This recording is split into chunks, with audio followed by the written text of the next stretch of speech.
नमस्कार, हमारे खास शो स्पेशल रिपोर्ट में आपका स्वागत है। मैं हूं मनोज मानस और आज हम सबसे पहले बात करेंगे यूपी में लगातार जारी मिशन रोजगार की धमक में युवाओं में उपज रही खुशी की लहर की।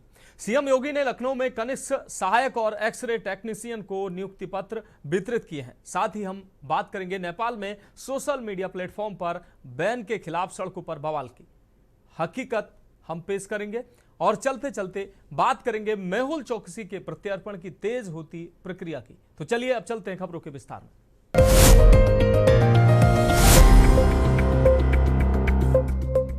तो स्पेशल रिपोर्ट में पहली अहम रिपोर्ट का रुख करेंगे। यूपी में मुख्यमंत्री योगी आदित्यनाथ का मिशन रोजगार जारी है। सीएम योगी ने लखनऊ में 1112 कनिष्ठ सहायक और 22 एक्सरे टेक्नीशियन को नियुक्ति पत्र वितरित किया है। उन्होंने कहा कि यह पारदर्शी और निष्पक्ष भर्ती प्रक्रिया का परिणाम है, तभी युवाओं में रोजगार को लेकर उत्साह है। ये खास रिपोर्ट देखिए। भर्ती प्रक्रिया में निष्पक्षता और पारदर्शिता। योगी मुख्यमंत्री योगी आदित्यनाथ ने सोमवार को लोक भवन में आयोजित कार्यक्रम में 1112 कनिष्ठ सहायक और 22 एक्सरे टेक्नीशियन को नियुक्ति पत्र वितरित किए। इस मौके पर उन्होंने कहा कि अब प्रदेश में बिना किसी सिफारिश और बिना किसी लेन देन के नौकरियां दी जा रही हैं। यूपी में रोजगार के नए युग की शुरुआत। इस मौके पर सीएम योगी ने कहा कि अब युवा अपनी योग्यता और दक्षता के आधार पर नौकरी पा रहे हैं। ये सब तब हो पाता है जब एक जिम्मेदार सरकार हो। पहले जाति और धर्म देखकर नौकरियां दी जाती थी, सिफारिश लगानी पड़ती थी और रिश्वत देनी पड़ती थी, पर अब नियुक्ति प्रक्रिया समय से पूरी हो रही है। आज उत्तर प्रदेश की पहचान बदल गई है। यहाँ अब योग्य और मेहनती लोगों को ही अवसर मिल रहा है। उन्होंने कहा, इस कदम को राज्य में रोजगार के नए युग की शुरुआत के रूप में देखा जा रहा है।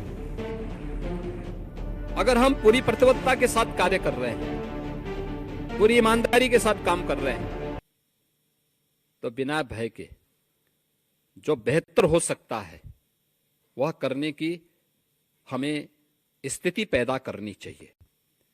और मैं आज के इस अवसर पर आपसे यही कहूंगा कि इतनी बड़ी संख्या में नियुक्ति की प्रक्रिया पारदर्शी तरीके से संपन्न हो रही है। परिणाम उत्तर प्रदेश आगे बढ़ रहा है। परिणाम यहां पे बहुत सारी ऐसी बीमारियां थी जो प्रदेश के अंदर इस सीजन में भय और दहशत का कारण बनती थी। आज भय और दहशत का कारण नहीं है। भय और दहशत का कारण नहीं, क्योंकि बीमारी समाप्त हो चुकी है, पूरी तरह उसको कंट्रोल कर दिया गया है। यही सीजन होते थे। इंसेफ्लाइटिस से, मलेरिया से, डेंगू से, कालाजार से, चिकनगुनिया से पूरा जनपद भरा पड़ा रहता था। लोग मरते थे, बड़े पैमाने पे मरते थे, कोई पूछता नहीं था। सीएम योगी ने अधिक भर्तियां का दिया संकेत। मुख्यमंत्री ने इस मौके पर यह भी संकेत दिया कि आने वाले समय में और ज्यादा भर्तियां की जाएंगी ताकि बेरोजगारी को कम किया जा सके। उन्होंने कहा कि राज्य सरकार का लक्ष्य हर योग्य युवा को रोजगार उपलब्ध कराना है, जिससे उत्तर प्रदेश देश के विकास में अग्रणी बन सके। कार्यक्रम में मौजूद अधिकारियों ने भी इस पहल की सराहना की और इसे एक मील का पत्थर बताया। सीएम योगी ने कहा कि अब जब भर्ती पारदर्शी और निष्पक्ष तरीके से हो रही है और समय से हो रही है, तो मेरे भी आपसे अपेक्षा है। बताया कि ये वो है कि अपने कार्यस्थल पर किसी के साथ भेदभाव ना करें। जो गरीब, ग्रामीण या जरूरतमंद आता है, पूरी प्रतिबद्धता के साथ उसकी समस्या का समाधान करें। ये चीजें दिखती है कि जब सरकार के द्वारा अच्छे कदम बढ़ाए जाते हैं तो परिणाम आने में समय नहीं लगता है, और ये परिणाम बताते हैं कि कुछ अच्छा किया गया है। उस अच्छे को और अच्छा करने की दिशा में ये नियुक्ति पत्र वितरित हो रहे हैं। कोई सिफारिश आपको नहीं करनी पड़ी, कोई लेन देन कहीं से नहीं करना पड़ा। तो सरकार भी आपसे अपेक्षा रखती है कि बिना किसी सिफारिश के सामने जो भी आया उसको मान करके चलिए कि वह ईश्वर की एक प्रतिकृति है। वह आपके सामने आया है, भले ही गरीब दिखता होगा, लेकिन उसके प्रति श्रद्धा और सम्मान का भाव हो। उसको हम पूरी सेवा दें, बेहतर से बेहतर सेवा दें। किसी भी स्तर पर उसके साथ कोई भेदभाव नहीं होना चाहिए। अगर ये आप करके दिखाते हैं तो अपनी जिम्मेदारियों का ईमानदारी पूर्वक निर्वहन करते हैं। हर नागरिक अगर अपनी अपनी जिम्मेदारियों का निर्वहन करने लग जाएगा, याद करना, भारत को विकसित भारत बनने में, भारत को दुनिया की सबसे बड़ी ताकत बनने में बहुत देर नहीं लगने वाली है और उसके लिए आप सबको मिलकर के कार्य करना होगा। पहले एक व्यक्ति 8-8 जगह कर रहा था नौकरी। मुख्यमंत्री योगी आदित्यनाथ ने कहा कि इन दिनों एक भर्ती का प्रकरण चल रहा है। एक व्यक्ति 8-8 जगह नौकरी कर रहा था। मामले की जांच चल रही है, ऐसे लोग जेल जाएंगे। उन्होंने समाजवादी पार्टी पर निशाना साधते हुए कहा कि ये भर्ती की गड़बड़ियां साल 2016 की हैं। एक ही परिवार के रिश्ते अब सामने आ रहे हैं। मुख्यमंत्री 2016 में एक्सरे टेक्नीशियन के पदों पर हुई भर्ती में हुए फर्जीवाड़े पर बोल रहे थे, जिसमें अर्पित के नाम पर 6 और अंकुर के नाम पर 2 नियुक्ति पत्र जारी होने का खुलासा हुआ है।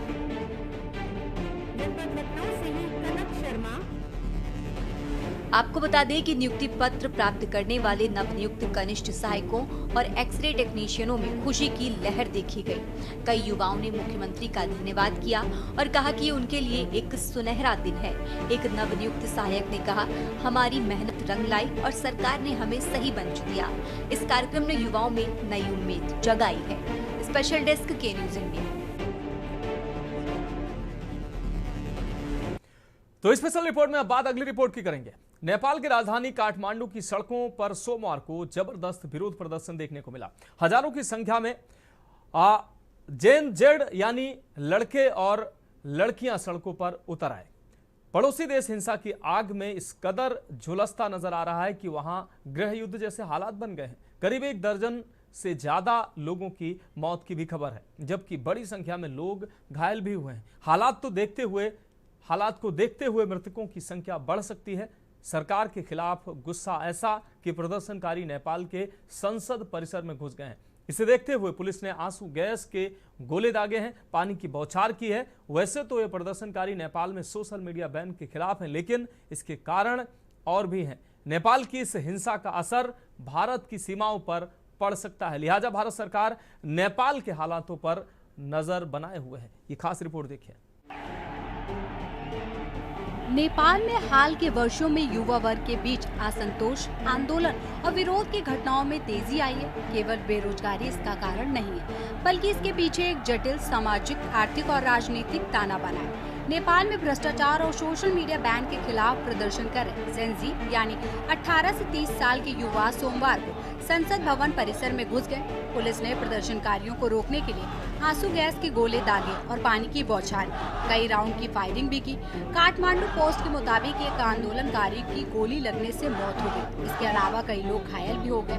नेपाल पुलिस के मुताबिक हजारों की संख्या में प्रदर्शनकारी संसद के गेट नंबर 1 और 2 पर कब्जा कर लिया है। लिहाजा संसद भवन, राष्ट्रपति, उपराष्ट्रपति, पीएम आवास के पास के इलाकों में कर्फ्यू लगाया गया और आर्मी को तैनात करना पड़ा।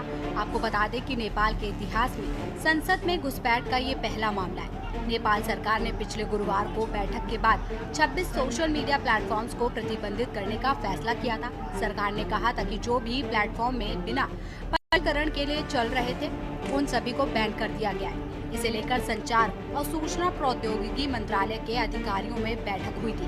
इसमें नेपाल दूरसंचार प्राधिकरण के प्रतिनिधि, टेलीकॉम ऑपरेटर और इंटरनेट सेवा प्रदाता कंपनी शामिल हुई थी। कौन कौन से सोशल मीडिया प्लेटफॉर्म बंद?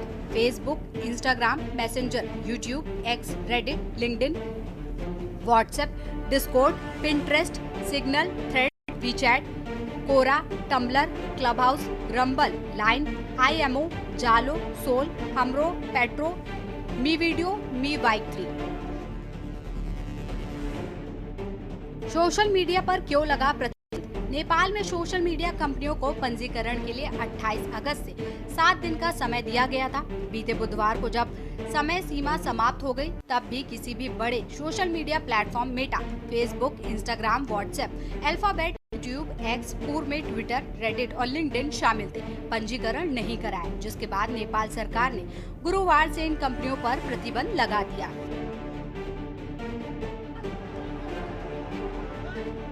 सोशल मीडिया मंचों पर आरोप गंभीर। नेपाल में एक के बाद एक कई सोशल मीडिया प्लेटफॉर्म्स आम लोगों की पहुंच से दूर हो गए। नेपाल सरकार के एक फैसले के बाद पड़ोसी देश में एक्स, फेसबुक, इंस्टाग्राम और यूट्यूब समेत कई ऐप्स और वेबसाइट्स या तो खुलना बंद हो चुकी है या इनमें सर्वर के संपर्क न स्थापित होने जैसे संदेश आ रहे हैं। इस पूरे घटनाक्रम के बीच रविवार को देश में पत्रकारों ने सरकार के खिलाफ रैली निकाली थी और सोशल मीडिया प्रतिबंध को लेकर देशव्यापी आंदोलन किया। नेपाल सरकार का कहना है कि फर्जी आईडी से जुड़े यूजर्स सोशल मीडिया प्लेटफॉर्म्स का इस्तेमाल नफरत फैलाने, अफवाह फैलाने और साइबर अपराधों के लिए कर रहे थे। इससे समाज में अशांति और असामाजिक गतिविधियां बढ़ रही थी। अक्सर सरकार युवाओं की आवाज को अनसुना करती है या उन्हें बगावती कहकर खारिज कर देती है। इससे ये भावना और गहराती कि सरकार आम जनता, खासकर युवाओं की नहीं सुनती। यही भावना विद्रोह और आंदोलन का रूप ले सकती है। नेपाल में बेरोजगारी और आर्थिक असुरक्षा। नेपाल में हर साल लाखों युवा शिक्षा पूरी करते, लेकिन नौकरियों की संख्या बहुत सीमित है। कृषि आधारित अर्थव्यवस्था में तकनीकी और व्यावसायिक अवसरों की कमी है। बड़ी संख्या में युवाओं को विदेशों जैसे खाड़ी देश मलेशिया में मजदूरी के लिए जाना पड़ता है। ये ब्रेन ड्रेन का भी एक कारण बनता है। इससे युवाओं में असंतोष और निराशा बढ़ती है। नेपाल की शिक्षा प्रणाली में व्यावसायिक और तकनीकी शिक्षा की भारी कमी है। जो शिक्षा दी जाती है वो बाजार की जरूरतों के अनुसार नहीं है, यानी पढ़ाई के बाद भी नौकरी की गारंटी नहीं है। इससे युवाओं को ये महसूस होता है कि उनका भविष्य अंधकार में है। नेपाल और भारत के बीच खुले सीमा संबंध, सांस्कृतिक निकटता, धार्मिक समानता और सामाजिक घनिष्ठता है। ऐसे में नेपाल में होने वाली कोई भी राजनीतिक अस्थिरता या हिंसा भारत पर सीधे या परोक्ष रूप से असर डालती है। खासकर जब नेपाल में जातीय, धार्मिक या राजनीतिक हिंसा होती है तो इसका प्रभाव सीमा क्षेत्रों, सुरक्षा, व्यापार और जनसांख्यिकी संतुलन पर पड़ता है। भारत की सीमा सुरक्षा पर दबाव। भारत नेपाल सीमा लगभग 1770 किलोमीटर लंबी है और यह खुली हुई है। हिंसा या अस्थिरता के दौरान आतंकियों, अपराधियों और शरणार्थियों की घुसपैठ का खतरा बढ़ जाता है। नेपाल में पहले माओवादी विद्रोह का असर भारत के नक्सल प्रभावित राज्यों तक पहुंचा था। ऐसे आंदोलन भारत में विचारधारा के प्रसार का कारण बनते हैं। हिंसा के दौरान नेपाल से भारत में हथियारों और मादक पदार्थों की तस्करी बढ़ सकती है, जिससे आंतरिक सुरक्षा प्रभावित होती है। हिंसा के कारण नेपाल के नागरिक भारत में शरण लेने आते हैं, विशेष रूप से बिहार, उत्तर प्रदेश, उत्तराखंड और सिक्किम के सीमावर्ती इलाकों में। प्रवासियों के कारण स्थानीय संसाधनों पर दबाव बढ़ता है और रोजगार, स्वास्थ्य और शिक्षा पर असर पड़ता है, जिससे स्थानीय लोगों और शरणार्थियों के बीच संघर्ष की स्थिति पैदा हो सकती है।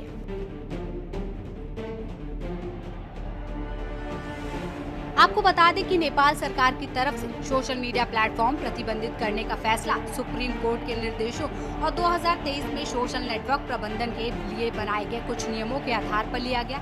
इन नियमों के मुताबिक नेपाल में संचालित होने वाले सभी सोशल मीडिया प्लेटफॉर्म्स को अपना स्थानीय संपर्क केंद्र स्थापित करना था। अपने प्लेटफॉर्म्स को सरकार के पास पंजीकरण कराना था। लोगों को समस्याओं का निवारण करने के लिए शिकायत निवारक की नियुक्ति करना था और स्वनियमन प्रणाली स्थापित करनी थी।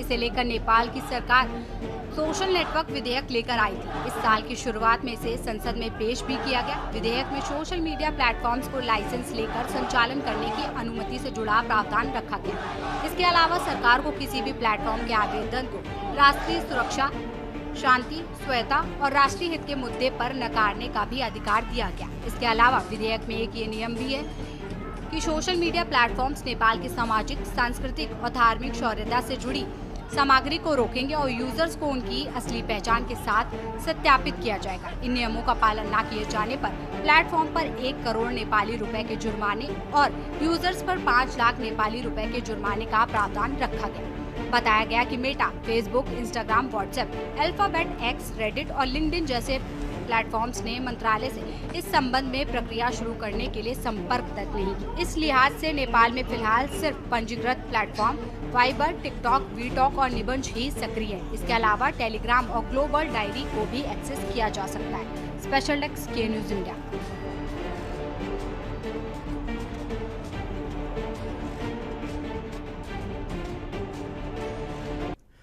तो स्पेशल रिपोर्ट में फिलहाल वक्त एक अहम ब्रेक का है। ब्रेक के बाद अगली रिपोर्ट का रुख करेंगे।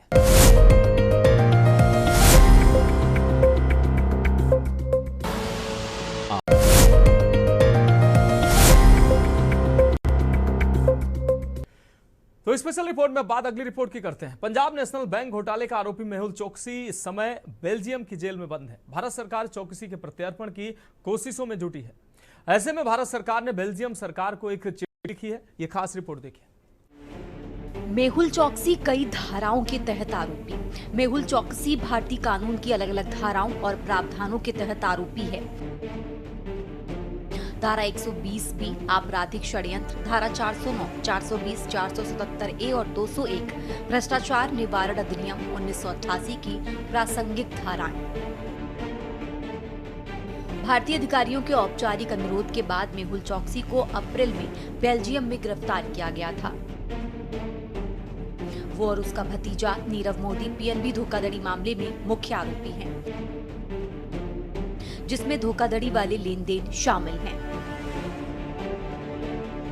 भगौड़े कारोबारी मेहुल चोकसी को भारत प्रत्यर्पित कराने के लिए सरकार ने एड़ी चोटी का जोर लगाना शुरू कर दिया है।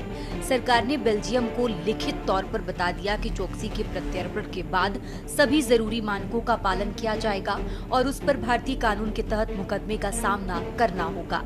बता दें कि मेहुल चोकसी मामले में भारत सरकार ने बेल्जियम के न्याय मंत्रालय और न्यायिक अधिकारियों को एक औपचारिक आश्वासन पत्र दे दिया है। इसमें उन शर्तों का विवरण दिया गया जिसके तहत बैंक धोखाधड़ी मामले में वांछित भारतीय व्यवसायी मेहुल चोकसी को बेल्जियम से भारत प्रत्यर्पित किए जाने पर हिरासत में लिया जाएगा।